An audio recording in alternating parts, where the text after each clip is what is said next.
Hello students, आप सभी लोग बहुत बेसब्री से इस चैनल पे कब से रिक्वेस्ट कर रहे थे। सर आप 10वीं का डेटा, 10वीं का इतना सारा इनपुट दे रहे हो, 12वीं का इतना सारा दे रहे हो, तो 11वीं का कुछ नहीं।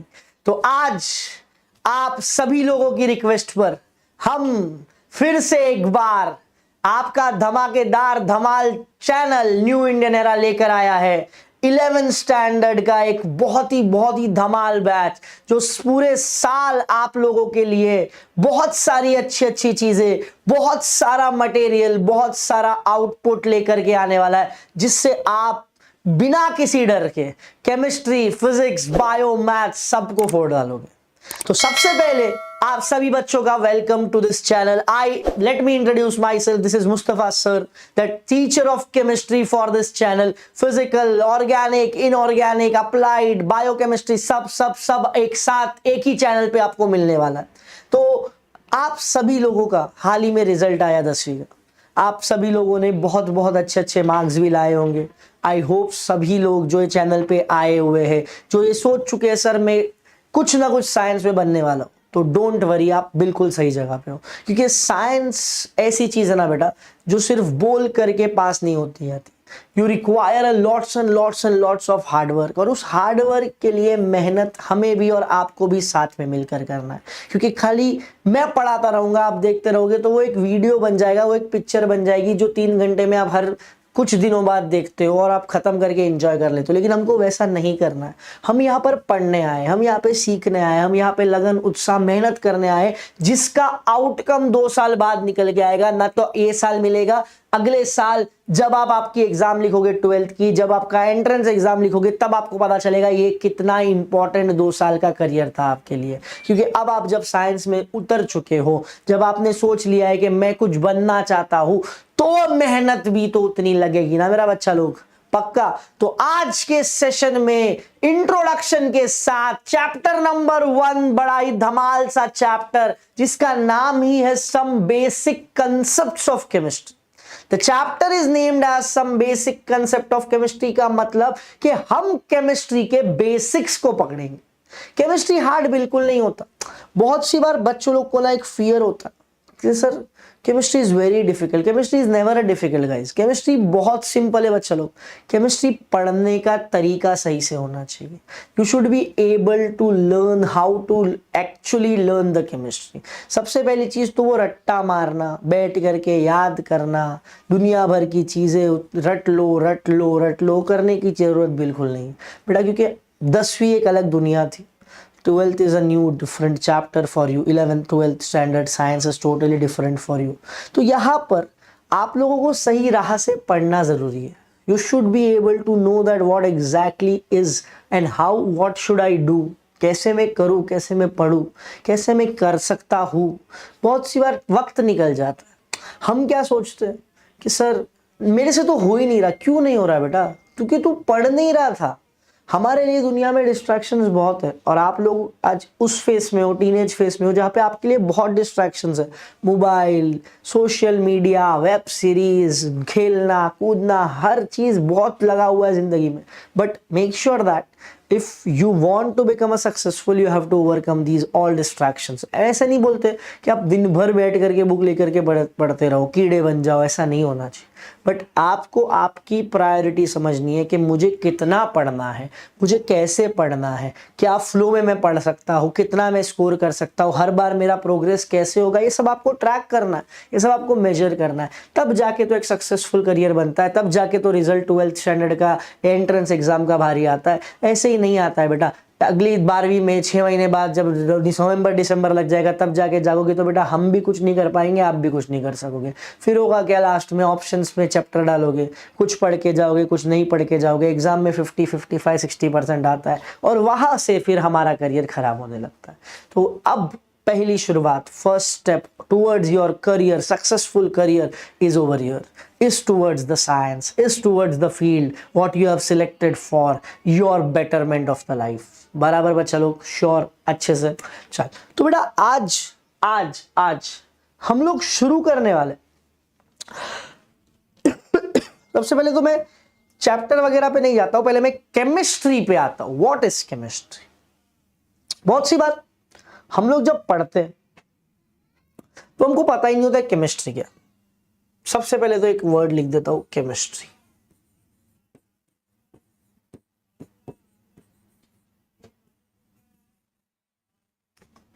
What is chemistry guys? क्या होता है केमिस्ट्री? कुछ हिंदी बच्चे होंगे, इनको रसायन शास्त्र बोलते हैं। सबसे बड़ा मिसकंसेप्शन जो हमारे बच्चों के दिमाग में फैला हुआ है, chemistry is only about reactions, nothing else. हम ये सोचते हैं सर केमिस्ट्री का मतलब सिर्फ सिर्फ सिर्फ सिर्फ सिर्फ रिएक्शन है, रिएक्शन के अलावा कुछ नहीं है। ऐसा बिल्कुल नहीं है रे मेरा बच्चा। आज सेशंस को डिटेल में लेते हुए मैं बताऊंगा अभी केमिस्ट्री में क्या क्या है, हम ये 2 साल में क्या पढ़ने वाले हैं, कैसे पढ़ने वाले, क्या क्या चीजें हमको देखना है इन 2 सालों में, हर चीज हम पढ़ेंगे। Everything everything we will learn in this 2 years, so don't worry about it. The very first thing is what is chemistry? Is chemistry only about chemical reactions? Is chemistry only restricted to the chemical laboratories? क्या chemistry हमारे lab तक ही सीमित है? क्या हम उससे आगे केमिस्ट्री को लेके ही नहीं गए कभी? हमको ये लगता है सर केमिस्ट्री मतलब chemical reaction, that's it, close, chapter close हो गया हमारा। ऐसा बिल्कुल नहीं है रे बच्चा। केमिस्ट्री की पढ़ाई, चलो एक एग्जांपल, तो आपके घर में किचन लैब, किचन है ना, किचन लैब से कम नहीं है। आपके घर का किचन टेबल मेरे लिए एक लैब है। लेमन यूज करते हो, लेमन, नींबू, सिट्रिक एसिड है उसमें। दूध पीते हो, लैक्टिक एसिड। विनेगर यूज करते हो, एसिटिक एसिड है। बादाम खाते हो, उसमें एक कंपाउंड है। बटर लगाते हो घर पे, उसमें एक कंपाउंड है। मतलब केमिस्ट्री वहां पे भी था। मेरे को लैब थोड़ी जाना पड़ा केमिस्ट्री ढूंढने के लिए, केमिस्ट्री तो हर जगह मिल रहा है मेरे को। मेरे घर के किचन में जाकर के मैं 100 रिएक्शन कर सकता हूँ। नमक लेकर के रिएक्शन कर सकता हूँ, मिर्ची लेकर के रिएक्शन कर सकता हूँ, हल्दी लेकर के रिएक्शन कर सकता हूँ, इमली लेकर के रिएक्शन कर सकता हूँ, नींबू लेकर के रिएक्शन कर सकता हूँ। मतलब I can do reactions on what ever resources I have in my home right now. So why is chemistry restricted only to the chemical laboratories? It is not at all needed as such. वैसा chemistry नहीं है बेटा जो तू सोच रहा है, that is not at all true. So what is chemistry sir? फिर केमिस्ट्री क्या है, क्या होता है केमिस्ट्री, क्या चीज है केमिस्ट्री, वो बताता हूं। Chemistry is the study of matter. Chemistry is a study of matter. Matter का मतलब क्या है बच्चों? मैटर बड़ा ही इंपॉर्टेंट वर्ड है। 7वीं से करीब करीब जब पढ़ना शुरू किया था आपने इसको, 7, 8, 9, 10, ये 4 साल पढ़ा है आपने। मैटर, वो भाई लोग जो झगड़ा करते ना रास्ते में जाके, उसको मैटर बोलते हो ना आप लोग, वो मैटर नहीं है रे बाबा। एनी सब्सटेंस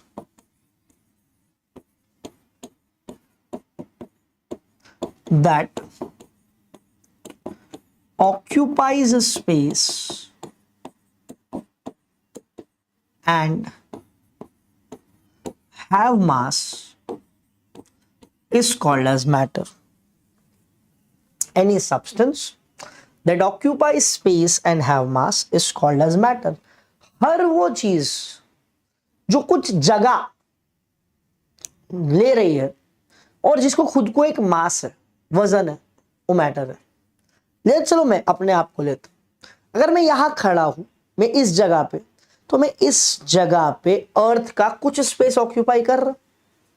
अच्छा, मुझे अपने आप में भी मेरा कोई मास है, ऑब्वियसली है, इतना बड़ा हट्टा कट्टा आदमी, तो I am occupying some space of the earth and I am also having certain amount of mass. Therefore, if I am fulfilling this both the criteria, अगर मैं इन दोनों चीजों को अपने आप में पूरा कर पा रहा हूं तो मैं एक मैटर हूं।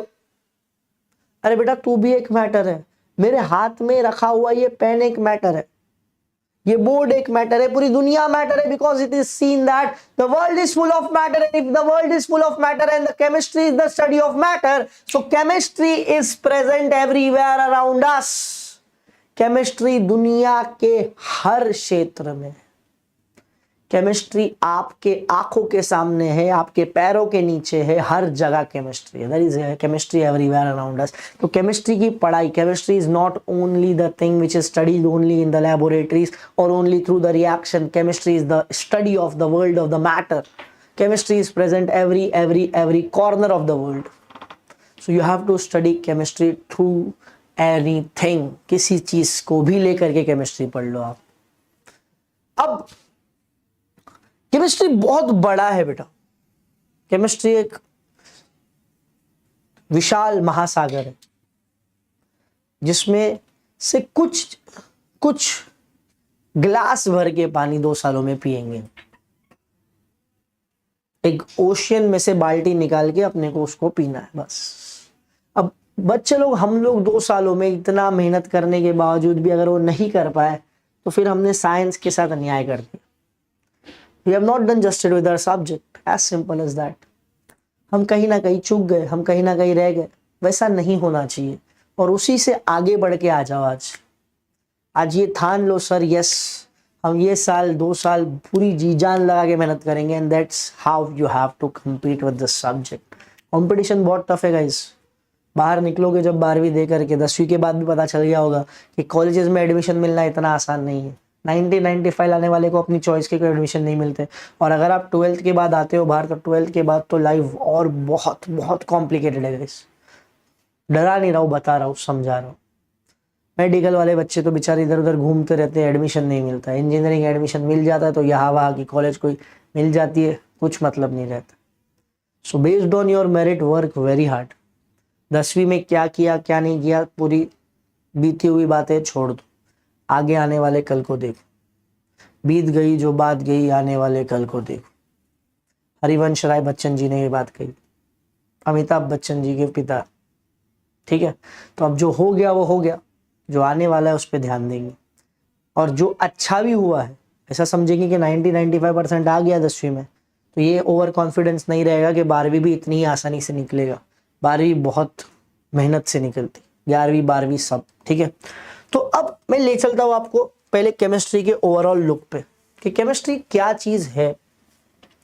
केमिस्ट्री के ना, वैसे तो केमिस्ट्री बहुत बहुत बहुत बहुत डीप स्टडी है, लेकिन हम इस 2 सालों में कितना केमिस्ट्री पढ़ेंगे ये बताता हूं मैं आपको। We will learn certain aspect of chemistry which is very useful for us.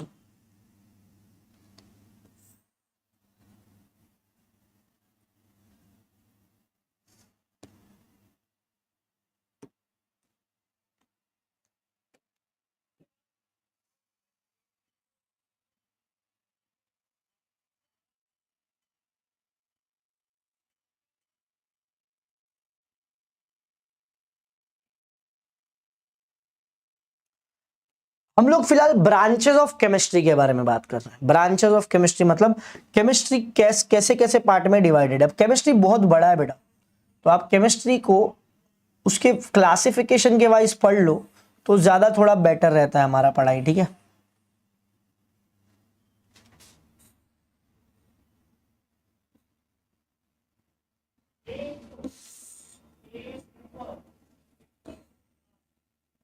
Okay. There are many different fields and branches of chemistry, but we are learning certain about 6 branches, जिसके नाम कुछ ऐसे हैं। सबसे टॉप पे हमारा विशाल organic chemistry,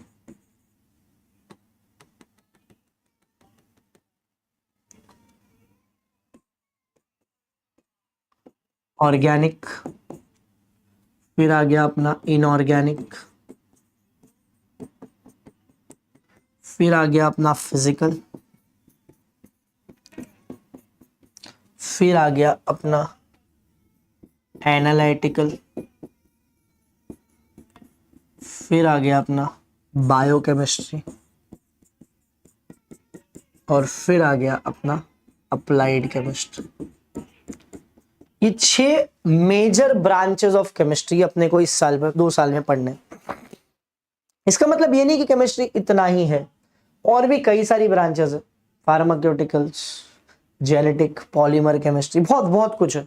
हम लोग फिलहाल इन चीजों पे बात करेंगे आज के सेशन में। ठीक है, what is exactly organic chemistry. In your 10th standard ना बच्चा लोग 10वीं में आपको एक चैप्टर था कार्बन कंपाउंड्स. कुछ बच्चों को वो बहुत पसंद आया, किसी को वो पसंद ही नहीं आया. 2 मिनट एक पानी पी लो जब तक.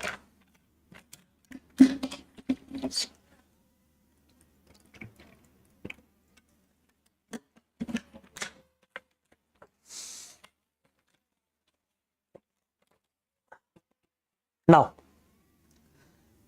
तो जो चैप्टर था कार्बन कंपाउंड, उसमें अपने कार्बन से मिलते जुलती बहुत सारी बातें पढ़ी. Functional group, homologous series, IUPAC names, बहुत बहुत कुछ पढ़ा.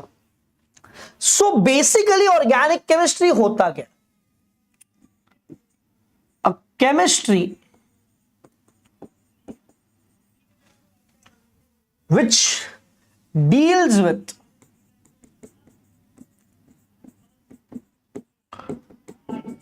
carbon and carbon compounds only are called as organic chemistry. वो वाला केमिस्ट्री जो कार्बन से जुड़ा हुआ है, जो कार्बन कंपाउंड से बना हुआ है, उसको ऑर्गेनिक केमिस्ट्री बोलते हैं. सिर्फ कार्बन के ऑक्साइड्स और कार्बोनेट्स को छोड़कर. Leave oxides and carbonates of carbon and their entire chemistry is organic chemistry. Carbon monoxide, carbon dioxide, carbonate, bicarbonate, ये जो ग्रुप है ना, इनको छोड़ दो. तो जितना भी केमिस्ट्री कार्बन से जुड़ा मिलता जुलता है ना, this is all about organic chemistry. Now my question is, अच्छा पहले इनऑर्गेनिक को भी डिफाइन करता हूं. A chemistry which deals with all other elements except carbon. Carbon को छोड़कर बाकी जितने एलिमेंट है उनके बारे में अगर किसी ने बता दिया ना, तो वो inorganic. Now the very first question which stuck to our mind is, sir, why carbon is being given so much importance that the entire branch of organic chemistry is given to a carbon, while all other elements, that is 118 or 19 elements something, is being given in under the branch of inorganic chemistry. ऐसा क्यों? कि carbon को sir ऐसा क्या है कि carbon को हमने पूरा एक ब्रांच दिया ऑर्गेनिक, और कार्बन को छोड़कर जो दूसरा एलिमेंट था उसको हमने पूरे के पूरे 119 एलिमेंट के लिए एक अलग से ब्रांच बनाया इनऑर्गेनिक. तो क्यों कार्बन इतना इंपॉर्टेंट? व्हाई? अगर एकदम सिंपल और शॉर्ट में बात करना चाहूं, या एकदम सिंपल वे में बात करूं, कार्बन दुनिया में लाखों कंपाउंड बनाता, लाखों. बाकी सारे एलिमेंट मिलके हजारों में भी नहीं पहुंच पाते. Your world is full of carbon. If you know, the clothes which you are wearing is of a carbon. Nylon, terracotta, ये जो फैब्रिक्स जो हम पहन रहे हैं ना आजकल, आर्टिफिशियल जो प्रिपेयर होते हैं, कार्बन से बने. चप्पलें जो पहनते हो ना, जूते जो रबर से बनते हैं, कार्बन से बना. प्लास्टिक्स जो यूज करते हैं ना दिन ब दिन, जब सब चीज प्लास्टिक से ही बन रही है आजकल, तो और क्या है, आर्टिफिशियली मेड कार्बन है. Your body cells comprises of carbon. Carbohydrate, proteins, DNA, RNA, सब में कार्बन है. मतलब ये सोच, लोग बोलते हैं sir oxygen is important. Yes definitely, but isn't the carbon important? Imagine your life without a carbon, are you surviving? I will say no, because the carbon is again the most important element present in your body. You require oxygen for breathing, agreed, माना, झूठ नहीं बोल रहे हो आप. लेकिन क्या carbon निकाल दो आपकी जिंदगी से तो जी पाओगे? बिल्कुल नहीं. Importance of carbon. So that's the reason why कि कार्बन को हमने पूरा ब्रांच बना के दिया organic. Now in that organic chemistry, that entire part organic chemistry is also very less in your syllabus. आप इन 2 सालों में करीब 11th में 3 चैप्टर या 2 चैप्टर पढ़ते हो, 12th में आप 4 चैप्टर पढ़ते हो. ये 6-7 चैप्टर की पूरी एक सीरीज दी गई है आपको 2 सालों में पढ़ने. सोचो कितना वास्ट है. You have functional groups in your chapters. Carbon compound in your 10th standard, आपको एक चैप्टर था जिसमें आपने फंक्शनल ग्रुप पढ़े, alcohol, carboxylic acid, aldehydes, ketones, amines, Easter, ether, ये सब पढ़ा आपने। अब इन चैप्टर्स पे पूरे इन फंक्शनल ग्रुप्स के ऊपर एक पूरे चैप्टर है। अल्कोहल आपको नेक्स्ट चैप्टर है 12वीं में, एल्डिहाइड पूरा एक चैप्टर है, एसिड्स एक पूरा चैप्टर है। तो this is entire chapters now which we are going to learn. मतलब ये सोचो कि जो एक नाम था वो अब चैप्टर बन गया, बड़े बड़े चैप्टर हो गया, it is not a small chapters. उसको बनाएंगे कैसे, उसकी प्रॉपर्टीज कैसी हो, रिएक्ट कैसे करेगा, क्या होगा क्या नहीं होगा, सब चीज दी गई है उसमें। सो कितना वास्ट होगा। अच्छा वो भी पढ़ने के बाद आप पीएचडी नहीं कर लोगे तो आप ये सोच रहे हो सर इतना पढ़ लिया पीएचडी हो गया, वो भी थोड़ा बहुत ही पढ़ा, साल भर में थोड़ी बहुत जानकारी आप ले लोगे उस चीज से, उससे ज्यादा कुछ नहीं कर पाने वाले हो। Clear? Now we will go to the third part, that is physical chemistry. ये हमारे 2 सालों में सिलेबस का मेजर पार्ट प्रपोर्शन इसमें कैरी करता है। Again what I said was that don't misconceptions आपको बहुत है, don't make yourself into that zone that chemistry is all about a reaction. No, this branch of the chemistry does not involve any sort of reaction. A chemistry which deals with rules, laws, principles, derivations, etc. is a physical chemistry. मतलब chemistry में भी theory part है, chemistry में भी sales है, chemistry में भी numericals है, केमिस्ट्री में भी डेरिवेशंस है, केमिस्ट्री में भी लॉज है, केमिस्ट्री में भी प्रिंसिपल्स है, सब चीज है केमिस्ट्री में, हर चीज है। तो ये नहीं समझने का उसमें सिर्फ रिएक्शन है, यार रिएक्शन के लिए बना है, अरे इसमें भी पूरा रिएक्शन नहीं, ये पीरियोडिक टेबल उससे के बारे में जुड़ता है, ये पूरे थियरीज, लॉज, प्रिंसिपल। आपको स्टैंडर्ड 12th में इसके 6 चैप्टर्स है। You have 6 chapters in your 12th standard in physical chemistry, right from chapter number 1 to chapter number 6 if you are going for opting for state board exams. Okay, so that's 1 to 6 chapters named as solid state, solution, colligative solutions हो गया अभी उसका नाम, solid state, solution, chemical thermodynamics, ionic equilibrium, chemical kinetics, electrochemistry. 6 chapter 35 marks. 6 chapter 35 marks. This is what all about physical chemistry. और सबसे important चीज इसमें आती है numericals. Around 15 marks of numericals has been found in the paper. अच्छा, numericals जो आप करते थे उससे थोड़े एडवांस कॉम्प्लेक्स, जहाँ पे आप कैलकुलेशंस को लॉग कैलकुलेशंस के जरिए से करोगे, हार्ड नहीं है। फिर से एक बार बोलूं, हार्ड वर्क लगेगा लेकिन हार्ड नहीं।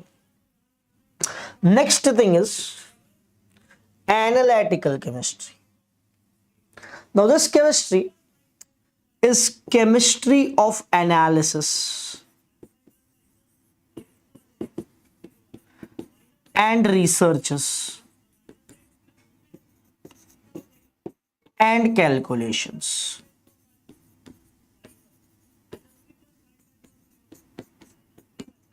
इनडायरेक्टली ये वो चीज है जो हमको ज्यादा इन्वॉल्वमेंट नहीं देगी आपके लोअर मतलब 11th-12th में। हाँ, if you are opting for a chemistry as a major subject in your future studies, then you will be able to utilize this segment. लेकिन आपको आपके 12th स्टैंडर्ड 11th स्टैंडर्ड में इसका ज्यादा चैप्टर वाइज यूज नहीं है। Okay, now let me explain this, what exactly is this analytical chemistry. Analytical chemistry is nothing but a chemistry जहां पे आपको किसी चीज के बारे में एनालाइज करना है, रिसर्च करना है, पता करना है। समझो कि मुझे एक चीज दे दी गई, एक व्हाइट कलर का पाउडर मेरे हाथ में दे दिया।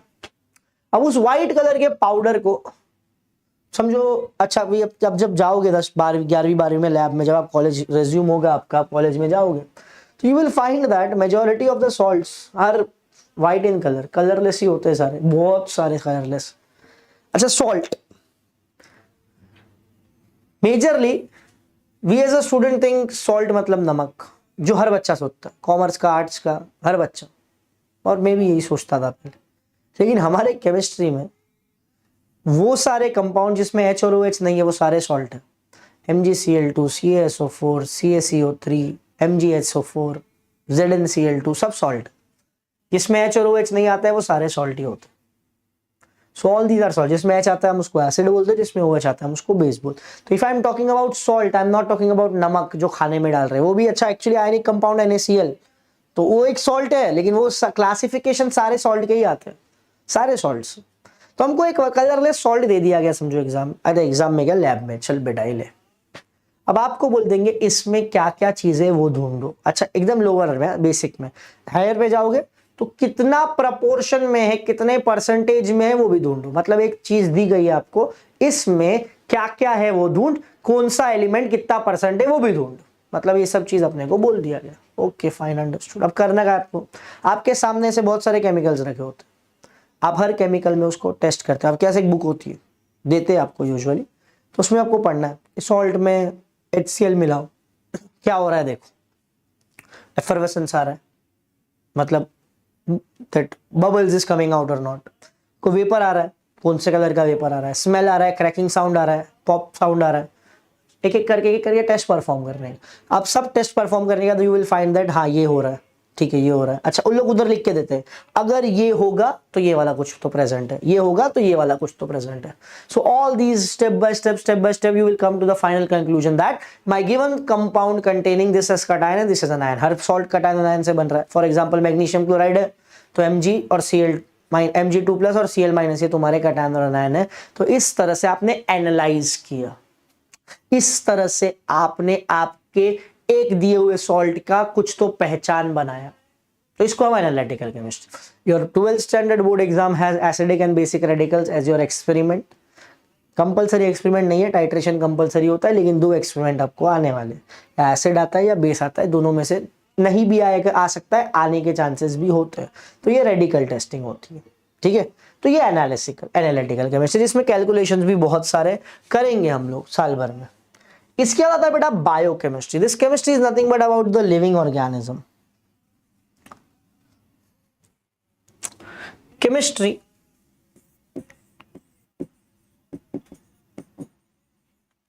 of living world or living organism is called as organic chemistry. अरे biochemistry, bio means life. For a survival of your living world there is a chemistry required. अच्छा, आपकी बॉडी का example, let us take a body. When you consume food, the process of digestion starts, your body releases so many enzymes, an entire process undergoes lots of reactions. Suddenly after completion of that, circulation take place, after that excretion take place. आपकी body में circulation होता है, digestion होता है, excretion होता है, osmoregulation होता है, दुनिया भर की चीजें होती है। तो ये सब क्या है, रिएक्शन है बेटा।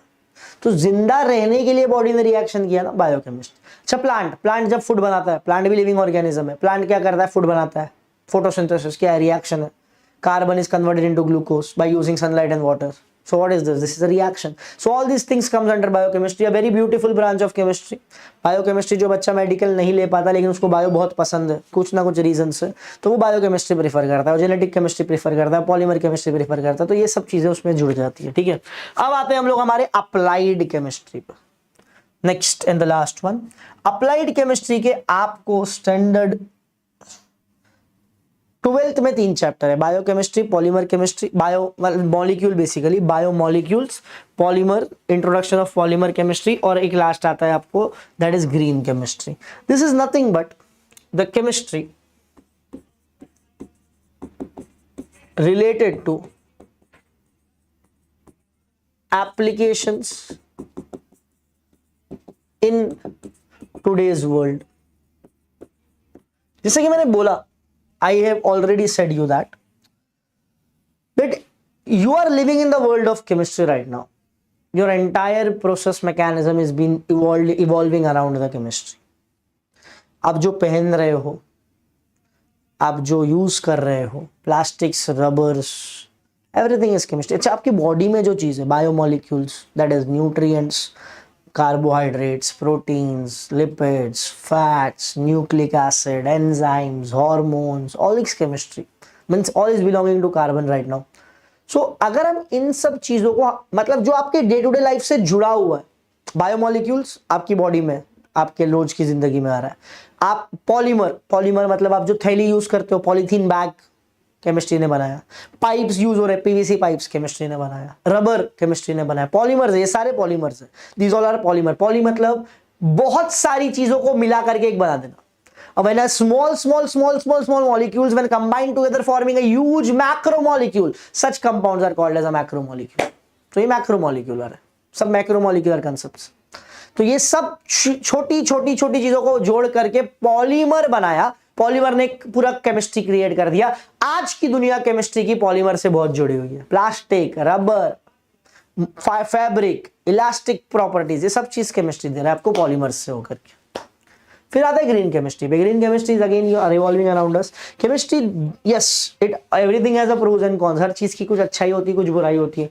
हमारे केमिस्ट्री की ये बुराई है कि जब चीजें कुछ इवॉल्व करता है, जैसे प्लास्टिक है, रबर है, ये लोग इको फ्रेंडली नहीं है, नेचर को पल्यूट कर देंगे, हार्म कर देंगे, नुकसान हो जाएगा, नहीं होना चाहिए। दूसरा, बहुत सी बार केमिस्ट्री जब रिएक्शन करता है, हमको हमारी चीजें मिल जाती है, लेकिन जो बाय प्रोडक्ट होते हैं, जो नेचर में इवॉल्व करते हैं, not good for environment.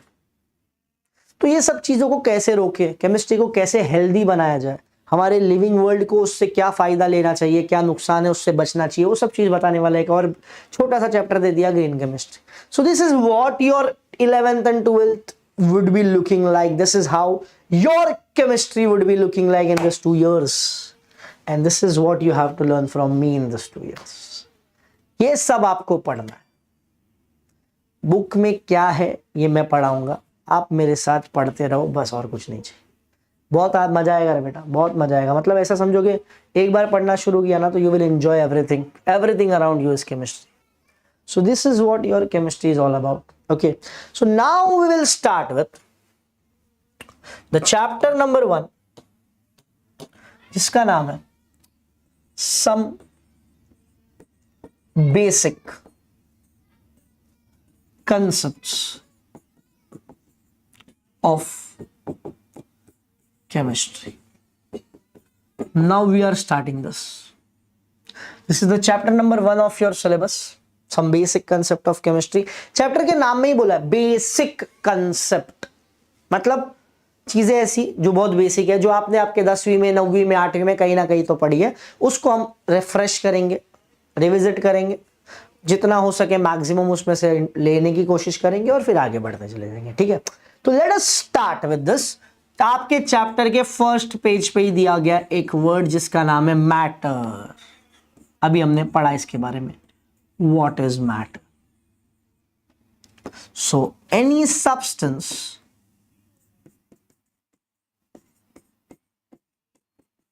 that occupies space and have mass is called as matter. Any substance that occupies space and have mass is matter. इसके बारे में हमने डिटेल स्टडी ऑलरेडी की। Now there are 3 types of matter.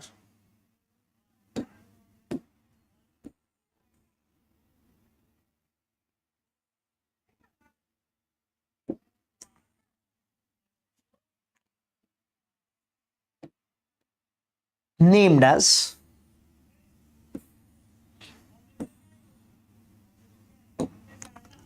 element,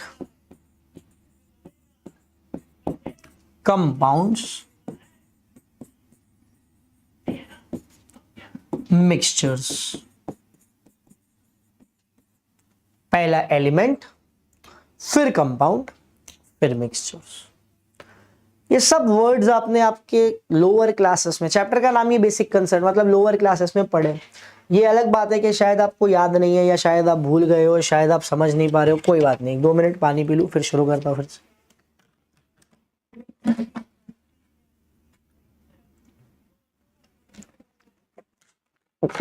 okay, so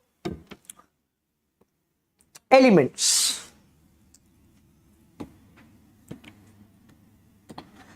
substance, any substance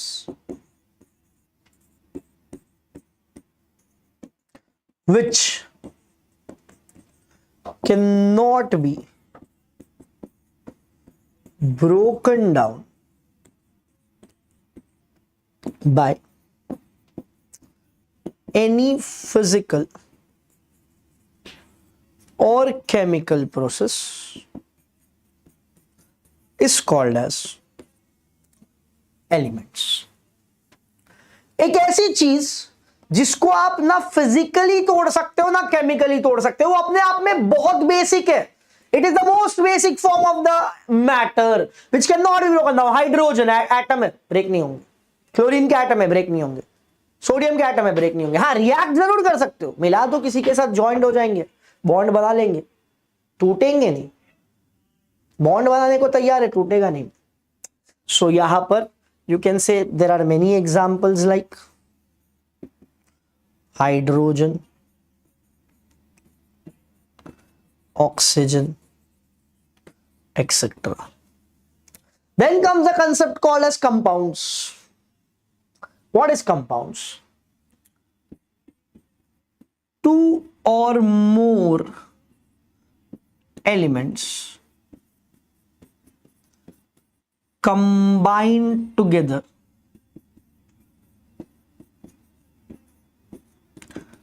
in a fixed ratio are called as compound.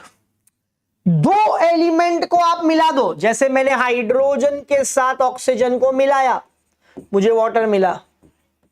लेकिन यहां पे सिर्फ मिलाना जरूरी नहीं, मैंने यहां पे एक स्टेटमेंट यूज किया, मैंने यहां पे एक वर्ड यूज किया, मैंने यहां पर एक छोटा सा वर्ड यूज किया जिसका नाम है इन अ फिक्स्ड रेशियो की जगह पे मैं एक दूसरा वर्ड ले लेता हूं जो ज्यादा बेटर रहेगा, in a fixed proportion by weight. इसका मतलब क्या है मालूम है? चलो कि जब तू तेरा एक दो एलिमेंट लेता है ना, तो तुझे सिर्फ उसको मिलाना जरूरी नहीं है, तुझे उसको देखना है कि वो कितना अमाउंट में मिलाना है। जैसे एग्जांपल के तौर पे जब मैं वाटर बनाता हूं ना, तो मुझे वाटर हमेशा 1:8 के रेशियो में मिलाना है, जिसमें 1 रेशियो होना चाहिए हाइड्रोजन का, 8 रेशियो होना चाहिए ऑक्सीजन का।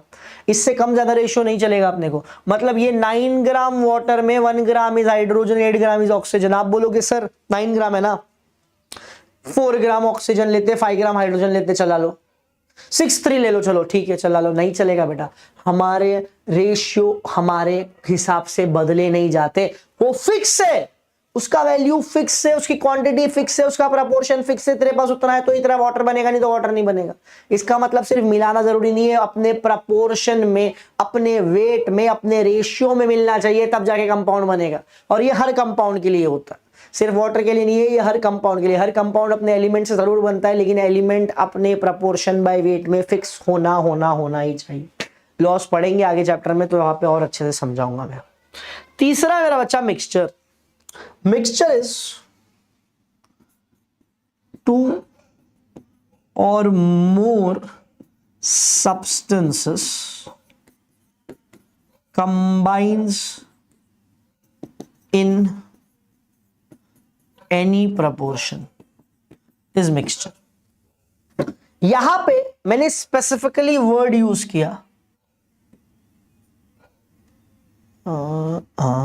एलिमेंट्स, यहां पे मैंने बोला सब्सटेंस। मतलब यहां पर इट इज नॉट नेसेसरी कि तुम्हारे पास एलिमेंट होने चाहिए, होंगे तो अच्छी बात है, नहीं होंगे तो भी मिक्सचर है। एक भेल वाला जब भेल बनाता है ना, भेल, तो उस भेल में वो कुरमुरे डालता है, सेव डालता है, कांदा, टमाटर, जो भी XYZ चटनी वगैरह जो भी कुछ डालता है, तो ये एक मिक्सचर हो गया। अब वो जब वो बनाता है तो उसका कोई प्रपोर्शन फिक्स नहीं है। आप 10 रुपए का मांगोगे, 5 मुट्ठी डालेगा। अच्छा, वो गिन के थोड़ी डालता है कुरमुरे 100 हो रहे, 200 हो रहे, कितने कुरमुरे, कितना भी डालता है, सेव कितना भी डालता है, उसकी मर्जी है, उसके हिसाब से ज्यादा डालना है डाला, कम डालना है कम डालेगा। चटनी ज्यादा जितनी आप मांगोगे उसके हिसाब से डालेगा। मतलब यहां पर कोई प्रपोर्शन फिक्स नहीं है मेरे पास। यहां पे मैंने बोला सर कोई भी प्रपोर्शन चलेगा, लेकिन यहां पे मैंने बोला फिक्स प्रपोर्शन ही लेना पड़ेगा। इधर वाला प्रपोर्शन बदला नहीं जा सकता, इधर वाला प्रपोर्शन फिक्स रहता है। हाँ, उधर आप कुछ भी डालो, इधर पे एलिमेंट नहीं चाहिए, इधर पे सब्सटेंस चाहिए, लेकिन इधर पे एलिमेंट चाहिए। मतलब water, hydrochloric acid, sulphuric acid, nitric acid, NaOH, KOH, सब क्या है? कंपाउंड है, एलिमेंट से बने। भेल एलिमेंट थोड़ी, एलिमेंट से थोड़ी बना। नींबू पानी डालो, कितना भी डालो, नींबू कितना भी डालो, शक्कर डालो, नमक डालो, जो डालना है डालो, सिरप डालो, तो फिर वहां पर जो चीजें कोई भी चीज मिला करके बना देना उसको मिक्सचर बोलते हैं। यहां पे एलिमेंट्स चाहिए। Now the mixture is again divided नहीं, classified into 2 main sections called as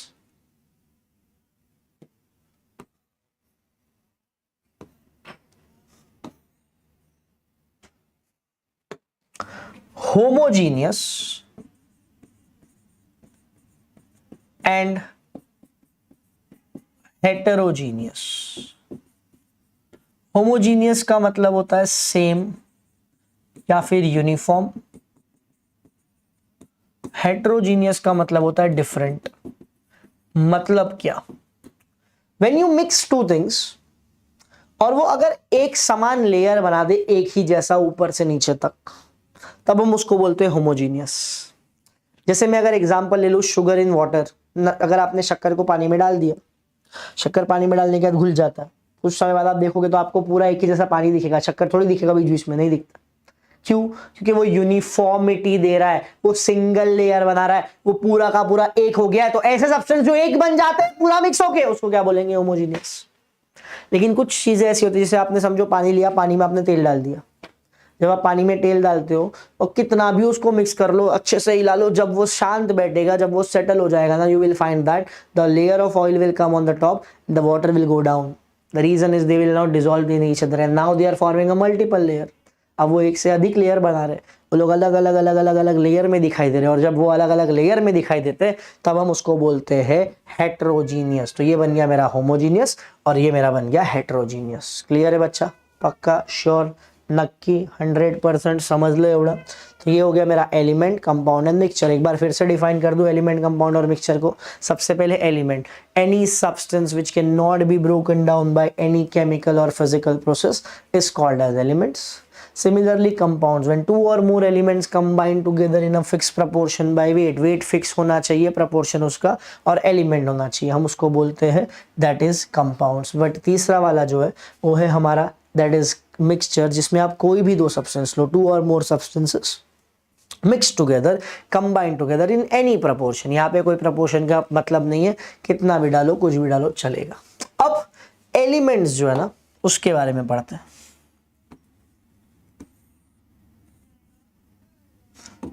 Elements are divided into three parts,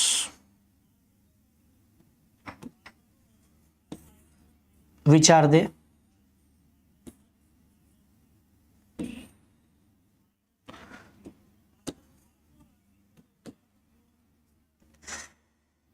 Metals, non-metals and metalloids। अब इनकी प्रॉपर्टीज पढ़ लेते हैं। सबसे पहले मेटल्स क्या है? Metals are electropositive elements. एक एक वर्ड को अच्छे से समझेंगे, थोड़ा अच्छे से डिफाइन करके। इलेक्ट्रोपॉजिटिव, मेटल्स का एक टेंडेंसी होता है मेरे बच्चा लोग, मेटल्स है ना हमेशा इलेक्ट्रॉन को छोड़ता है, उसको इलेक्ट्रॉन पसंद ही नहीं है, क्योंकि वो क्या करता है ना, अपने आप को स्टेबल करने के लिए उसको इलेक्ट्रॉन की जरूरत नहीं है, इलेक्ट्रॉन क्या ज्यादा है। सो मेटल हमेशा इलेक्ट्रॉन देगा, इलेक्ट्रॉन, नॉन मेटल हमेशा इलेक्ट्रॉन लेगा। तो मेटल जब इलेक्ट्रॉन देता है ना तो नेगेटिव चार्ज उसमें से निकल जाता है, तो बचता क्या है? पॉजिटिव। इसलिए हम लोग बोलते हैं metals are always electropositive. उसी का उल्टा नॉन मेटल्स आर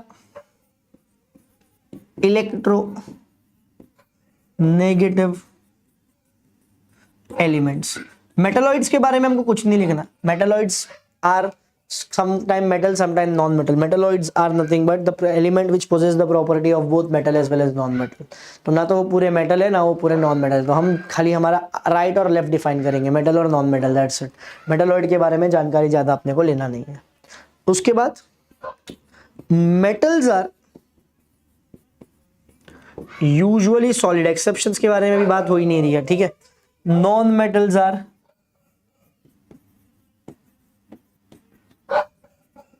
गैसेस। उसके बाद metals shows properties like malleability, ductility, lustrous, sonorous। आजकल आमरस ज्यादा चल रहा है लेकिन अपने पास सोनोरस है। Non metals are non malleable, non ductile, non lustrous and non sonorous. ठीक है, अब पहले ये वर्ड्स को समझा देता हूं, ये वर्ड समझना जरूरी है बेटा। ये चीज है क्या? Malleability are the property of a metal which can where they can be drawn into sheets। Sheet होती ना, शीट जैसे एल्यूमिनियम शीट, एल्यूमिनियम पार्टीशन जिससे बनते हैं, गोल्ड के भी शीट्स बार बनते हैं। तो जब आप मेटल को मार मार के पतला करके उसकी शीट बनाते हो ना, this property is called as malleability. तो मेटल्स आर मेलिएबल, मेटल का मेलिएबिलिटी प्रॉपर्टी है, उसके आप शीट्स बना सकते हो। दूसरा, मेटल्स को आप तोड़ तोड़ कर वायर भी बना सकते हो उसके। Metals are the one where they can be drawn into thin wires. Wire होते ना पतले पतले वायर्स। जैसे अगर आप बोलोगे ना सर वायर कैसे मेटल से बन रहा है, हमको तो दिख रहा है ऊपर इतना मजबूत कड़क कुछ तो लगा हुआ है, बेटा उसको इंसुलेशन बोलते हैं। डायरेक्ट वायर को पकड़ लोगे तो करंट बैठ नहीं जाएगा आपको। समझो ये वायर है, 2 मिनट, दिस इज वायर। इस वायर को जब आप छीलोगे ना अंदर से, कभी कोई वायर खराब हो गया रहेगा ना, तो क्या कोई इलेक्ट्रिशियन घर पे आया रहेगा तो उसको छीलता है वो, तो उसके अंदर ना तार निकलती है, तार। वो तार इज नथिंग बट कॉपर और एल्यूमिनियम, डिपेंडिंग कौन सा आपका कौन सा आपका जो भी होगा जो हिसाब से। तो that is nothing but a metal. Metal से ही बनता है क्योंकि मेटल कंडक्टर, इसके बाद के पॉइंट हम पढ़ेंगे उसमें बताऊंगा मैं। तीसरा चीज, लस्ट्रस, चमकता है। Metals are very shiny, non metal shiny नहीं होते, गैस होते बेसिकली, तो उसमें शाइननेस क्या है। लेकिन मेटल, गोल्ड हो गया, सिल्वर हो गया, प्लैटिनम हो गया, आयरन हो गया, एल्यूमिनियम हो गया, ये सब शुरू में बहुत चमकते हैं। हाँ, टाइम के बाद, डिग्रेडेशन के बाद, करोजन लगने के बाद उनकी चमक कम हो जाती है, लेकिन शुरू में दे आर लस्ट्रस। सोनोरस का मतलब अच्छा, मेटल बहुत हार्ड है, सॉलिड है, तो अगर आप उसको मारोगे तो वो आवाज करेगा। तो हर वो चीज जिसको मारने के बाद आवाज होती है उसको हम सोनोरस बोलते हैं। That is nothing but a sound producing substances. When you hit them, when you bang them, it produces a sound, that is called as a sonorous. So metals के पास ये सारी प्रॉपर्टी है, नॉन मेटल के पास इनमें से कुछ भी नहीं है। इसके बाद metals have high melting point and boiling point. Metal का मेल्टिंग बॉइलिंग पॉइंट हाई है, नॉन मेटल्स का मेल्टिंग बॉइलिंग पॉइंट लो है। बेसिक्स पढ़ रहे अच्छे से सब लोग पढ़ लो। इसके बाद metals are good conductors of heat and electric current. Non metals are bad conductor और poor conductor of heat and electric current.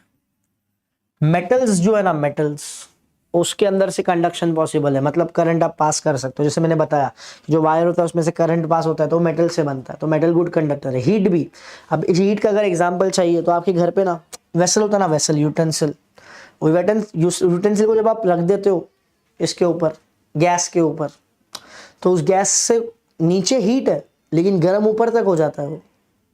सोचने वाली बात है ना। और एक एग्जांपल देता हूँ, समझो आपके पास एक स्पून है, आप स्पून को ना सर टच कर दो गर्म वेसल पे, वेसल जो गर्म है उस पर आप टच कर दो, कुछ समय बाद ना हीट ट्रांसफर होते होते होते आपके हाथ तक भी आ जाएगी और आपके हाथ को झटका लग जाए, आप छोड़ दोगे। मतलब क्या हो रहा है, हीट कंडक्ट हो रही है, ट्रांसफर हो रही है, बह रही है। So it always flow from high temperature to low temperature. So this is all about metals and non-metals and this is all about the basics of your this chapter. तो इसमें हमने सबसे पहले मेटल के बारे में पढ़ा, उसके टाइप्स पढ़े, एलिमेंट, कंपाउंड, मिक्सचर। अच्छा फिर एक बार बेटा, ये स्टेट्स ऑफ मैटर नहीं है, ये टाइप्स ऑफ मैटर है। स्टेट्स ऑफ मैटर में सॉलिड, लिक्विड, गैस आता है, उस पर पूरा चैप्टर है। 12th स्टैंडर्ड में एक चैप्टर है सॉलिड स्टेट, 11 में फिर लिक्विड और गैस मिला करके चैप्टर स्टेट्स ऑफ मैटर बनाया गया।